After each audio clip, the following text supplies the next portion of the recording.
Hello everyone, welcome to Desi Investing by NRIs.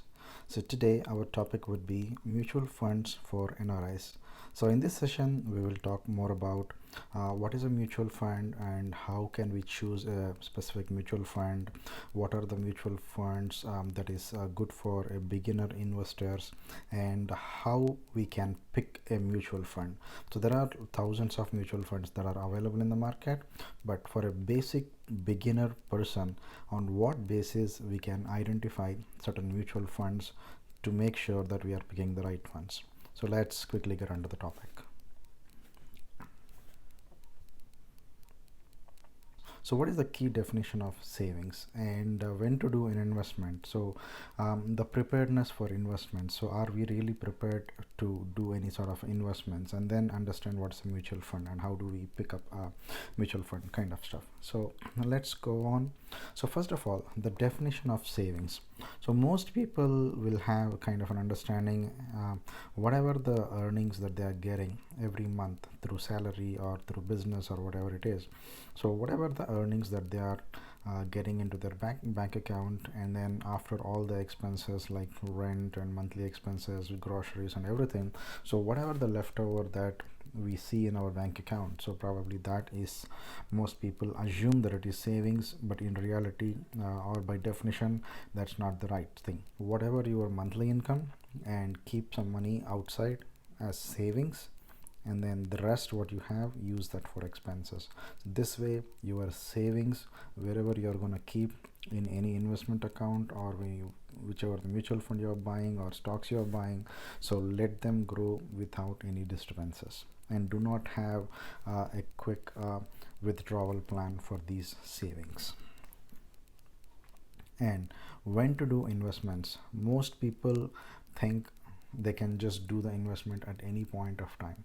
So investment or buying anything in the stock market technically means you are dealing with the risk directly. So having said that, any point of time when we are dealing with investments or with stock market instruments, so make sure you have a backup plan for you and your family's expenses, at least for 6 months of expenses. So now, how much should I invest? So most people think, hey, I have $10,000 of saving or 10 lakhs of saving, I'm ready to put all my money into investments, or I can buy some stocks kind of stuff. So do not do that. So make sure how much savings you have, and out of that how much you can afford to lose. So what I mean by afford to lose here is, even if I lose, say for example, 25% of my savings, my lifestyle will not change. The day-to-day living of what I'm today will not change in any perspective. So by definition, what is a mutual fund? A mutual fund is a type of financial vehicle made up of a pool of money collected from many investors to invest into securities like stocks, bonds, money market instruments, and other assets. Mutual funds are operated by professional money managers who allocate the fund's assets and attempt to produce capital gains or income for the fund's investors. So how to pick a mutual funds? There are certain key criterias on what basis we are going to pick a mutual fund. So when it comes to mutual funds, there are thousands of funds available in the market. Thousands meaning thousands. So really, in every country they have lots and lots of funds. So first of all, before going for a mutual fund, first we need to understand our risk profile. Even though you know your risk profile and you know some mutual funds here and there are certain unknown things or certain areas we never look at, we should be looking at. So before you invest in any mutual fund, there are few things that you should always look for. Is there a transaction fee? So to buy the mutual fund or to sell the mutual fund, is there a transaction fee, or is there an entry fee, is there an exit fee? That's what we should look for. And most of the times we may not really worry about it, because we don't know that we should be looking for it. And there is something called expense ratio. So expense ratio is typically the amount of time, amount of work that the fund managers, the professionals spending to manage the investment, there is some cost associated. The cost includes the professional manager's salary or the office space, office infrastructure, whatever the amount it costs for this entire fund to be managed. That amount, that particular expenses will be spread against all the investors, and they will be collecting it from the investors. So usually this expense ratio will be around 1%, or sometimes it will be less than that, it will be more than that.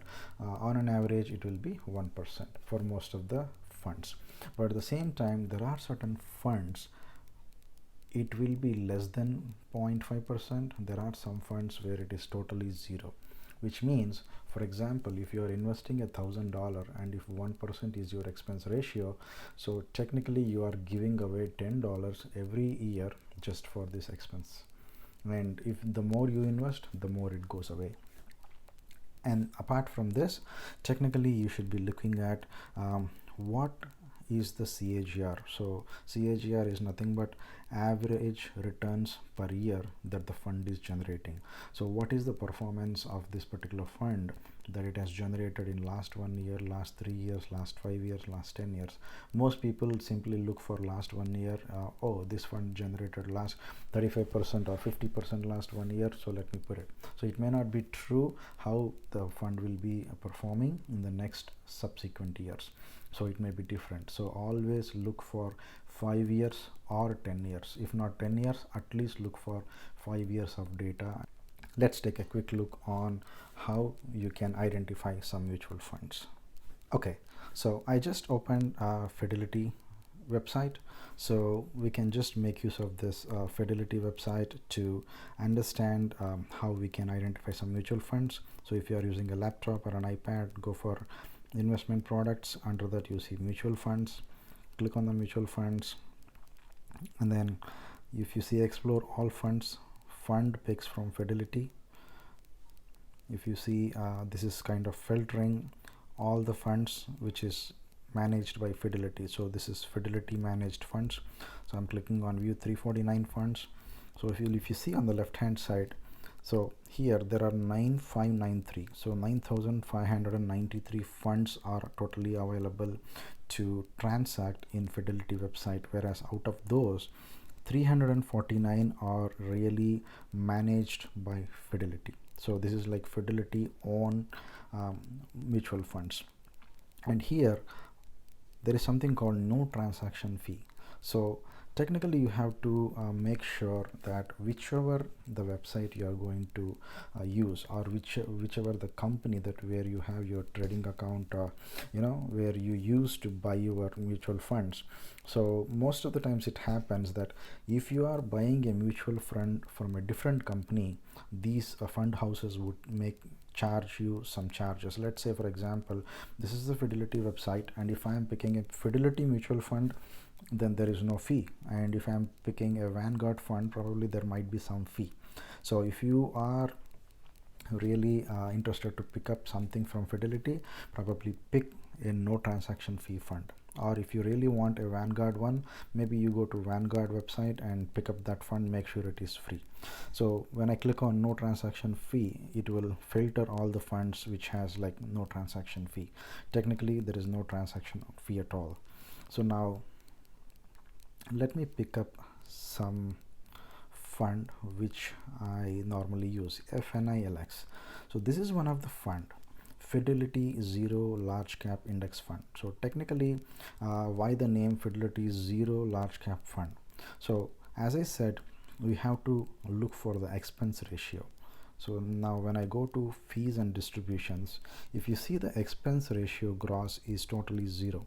This is one of the good mutual fund which actually invest all their money into large cap index funds. So technically when you say large cap index funds, these guys will invest mostly into large companies, and also it's an index fund, meaning so active monitoring by a fund manager may not be really required, because say for example, if I have S&P 500 index, so these guys also will pick up the same companies that are part of S&P 500 index and then try to put their fund allocations into the same companies, so they don't actively monitor them. So the monitoring would be very less. That is why it's considered as index fund. And again, it is large cap, so you don't have to worry about what will happen to my investment, because it is a large cap, so it is fairly safe. Now, because this is an index fund, your expense ratio is 0. So technically you don't pay any money to create a new mutual fund, or for a long run there is no expense ratio at all. So you can close the mutual fund and take all your profits without paying any expense ratio. This is one of the good large cap index fund that I use personally. But apart from that, in general, we have a lot of funds where you can pick up based on your risk profile. So now I'm picking up another fund, which is Fidelity Select Technology Portfolio, FSPTX. So let's take a look at what will be the fees here. So fees and distributions, if you see, it says expense ratio is 0.69%. So for every $1,000 that you would be investing, you would be paying $6.9 as expense ratio. So the more the money it grows, the more the percentage of money that you would be shedding to your fund house in the name of expense ratio. Technically, this is what you have to see. And because this is a Fidelity fund, there is no transaction fee. Let's quickly understand the advantages and disadvantages of mutual funds. So advantages would be investing your money using mutual fund, rather you investing directly into a specific company would reduce the losses, or in other way, it averages your investment to reduce your losses. Let's say if there is a 5%, 10% down in any index or any particular company, so because we have invested all our money, we don't have any money to average it again. Whereas the fund houses, they will be having a lot of money from a lot of retail investors. They will always have certain percentage of the fund as a cash reserve. Whenever a fall happens, using the cash reserves, they try to buy more stocks of same company or some other companies, and then try to buy at a lower levels, so that when stock market recovers, so the recovery would be much faster, so it would reduce your losses and diversify your risk proportion. Let's say for example, I have $500 to invest. So if I have $500, technically I can buy one Microsoft stock and one Apple stock, which is trading around 200 and 300 ranges. But if I wanted to buy a Google stock, I cannot. Tesla, I cannot. So technically I can buy only very few stocks with the $500 which I have. Whereas you give this $500 to the mutual fund house, because they are collecting the money from many people, they will be having millions of dollars where they can buy some percentage of Google stock, some on Microsoft, some on Apple, and some on many other stocks. So technically they will have a basket of stock that would reduce your risk, because it is fully diversified and it is fully managed by financial professionals. So the fund managers knows how to manage your mutual funds, and profits can be increased by playing with futures and options. And then no need for regular monitoring of funds. So once you invest in mutual funds, you don't have to really monitor day to day. So finally, the disadvantages: there will be an expense ratio. You have to pay some portion as expense ratio, and there is some exit load. Meaning, so when you close your mutual fund in less time or something, some mutual funds would charge you. So this is a disadvantage. And finally, as our channel always wants to compare and weigh between two different markets, US and India, so this is kind of a comparison. So how the mutual funds would be really useful when invested in USA versus India. So this differs from person to person, family to family. Even before going through that, let me show you quickly on how you can buy a mutual fund if you want to buy it from some mutual funds in India. Coin by Zerodha, which is a direct mutual funds buying program by Zerodha, and nowadays most fund houses or most brokers are giving you buying some direct mutual funds options. So here is certain new words that you might hear compared to so far what I have explained. In US, there is no such concept of direct funds and indirect funds kind of stuff. Rather, here in India, we have something called direct and regular. So again, compared to US, as I mentioned, pick up some funds which are less transaction fee or less expense ratio kind of things. So similarly, when it comes to Indian mutual funds, they are broadly categorized into regular fund and direct funds. So when it comes to direct funds, you will always have less expense ratio because the investor themselves deciding which fund to buy, whereas the regular fund, there is an extra work that is assigned. There is some additional work the managers have to do or the salesmen have to do and all this stuff. So if you go to a bank, there will be some person where you can talk to them and they will suggest you which mutual fund you can invest. So the amount of the time that some manager is talking to you, assisting the customers and then making them invest into a right fund here, so the bank has to pay the salary for the manager and also many other marketing professionals, so that there is an extra cost that we have to pay. The regular mutual funds, which would be double the cost of the direct mutual funds. That is why all these brokerages in India are nowadays giving you the direct mutual funds. So let's quickly look at some example of what we have. So this is the Coin by Zerodha. This is a platform provided by Zerodha as a broker. So I'm clicking on explore. Let's see some options what we have.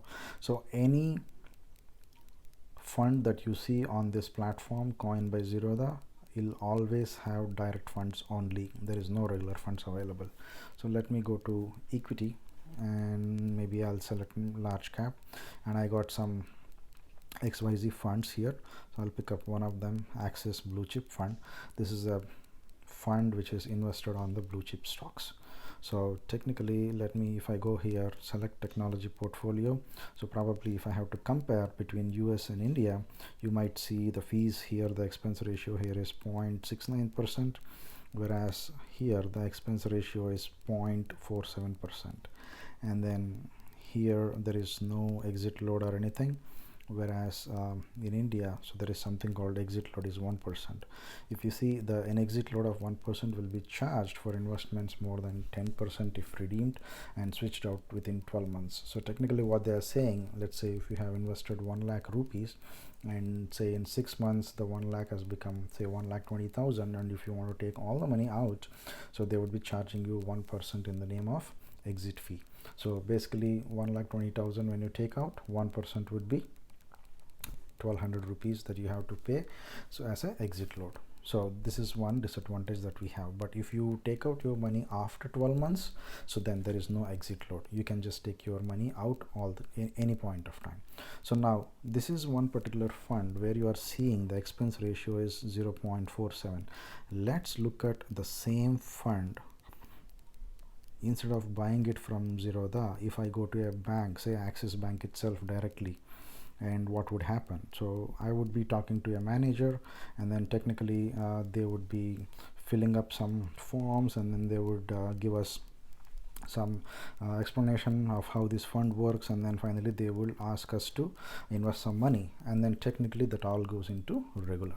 So now if you see Access Blue Chip Fund growth, here it says growth regular, and here we have growth direct. So when I choose growth direct and click on go, it opens in another tab, and if you see expense ratio here, it is 0.47, whereas if I look at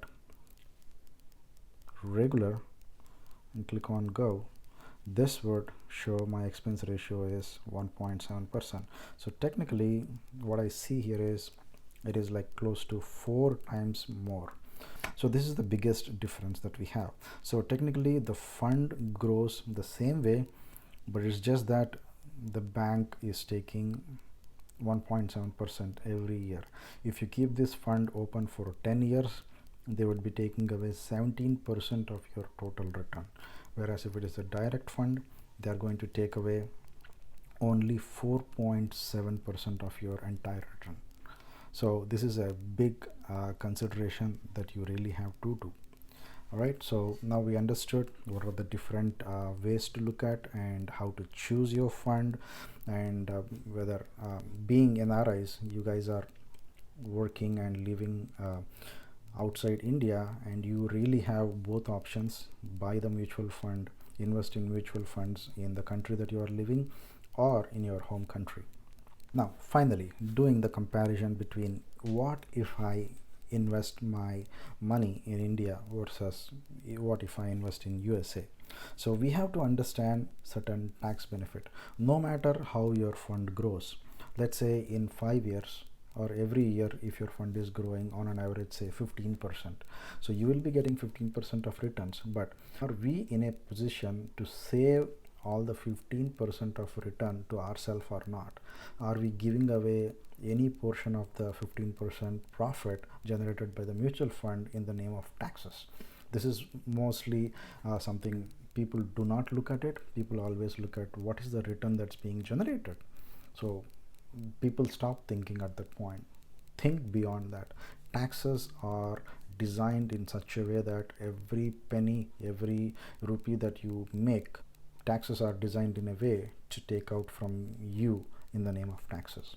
So for example, if there is a family who is living in USA, for example, and if their yearly income is less than $100,000, for this particular group, it is beneficial for families with total income under 100,000. And for you guys, if you really invest in mutual funds, technically if you take out your mutual fund returns maybe 2 years later, 3 years later, or even after 1 year, so the money, the return that you get will be considered as a long-term return. And just because your family income is under 100,000, so after all the tax computations, technically all your money that you are getting as profits will have no long-term capital gains taxes. So, and again, let's say if you invest in India, and it is still beneficial for families with the income over $100,000. So if there is a family who is making a lot of money, more than $100,000, and technically they would be paying 24% or 30% taxes in US, and for such families, if you invest in 100,000, and whenever your profit is say 50,000 rupees or 1 lakh rupees, and when you take out your mutual fund, there is an exemption in India, so where you can take out your fund up to 1 lakh rupee tax free every year. So now the next option, 2 mutual funds on 2 spouses. So which means that one mutual fund I will take on husband's name and another mutual fund on a wife's name. So technically possible in USA, but not useful when filing jointly. When in US, when we are filing the taxes, you file joint return. So in this case, let's say if husband is making 20%, the mutual fund on husband's name is making 20%, and then wife's another 20%. Technically, while filing, you are still making it together and you still have to pay taxes. Whereas doing a tax filing separately on husband's name and wife's name is technically possible, and you can take a tax advantage of 2 separate accounts. Meaning, let's say if husband's mutual fund has generated 1 lakh rupee and wife's mutual fund generated 1 lakh rupee, so technically both of them will file taxes separately, and then both would benefit 1 lakh profit from both their accounts, from both their tax filings. So why this is possible, how this is possible, and what makes the difference to consider whether should I invest in India or USA is all about if you understand the long-term capital gains and short-term capital gains. So any mutual fund, if you take it out after 1 year, the profit that you make will be considered as long-term capital gains. And the long-term capital gains, if I have to talk about India, so the first 1 lakh rupees is free. Technically you don't have to pay any tax for first 1 lakh rupee, whereas anything on top of 1 lakh you have to pay only 10% tax. For US, if your income, aggregate income, is more than $80,000 and up to $500,000, and if you are doing a married filing jointly, you would pay 15% of your long-term capital gains. So any family whose their income is 80,801 and less, they would pay 0%. So according to your family income, you can decide to do where you want to do.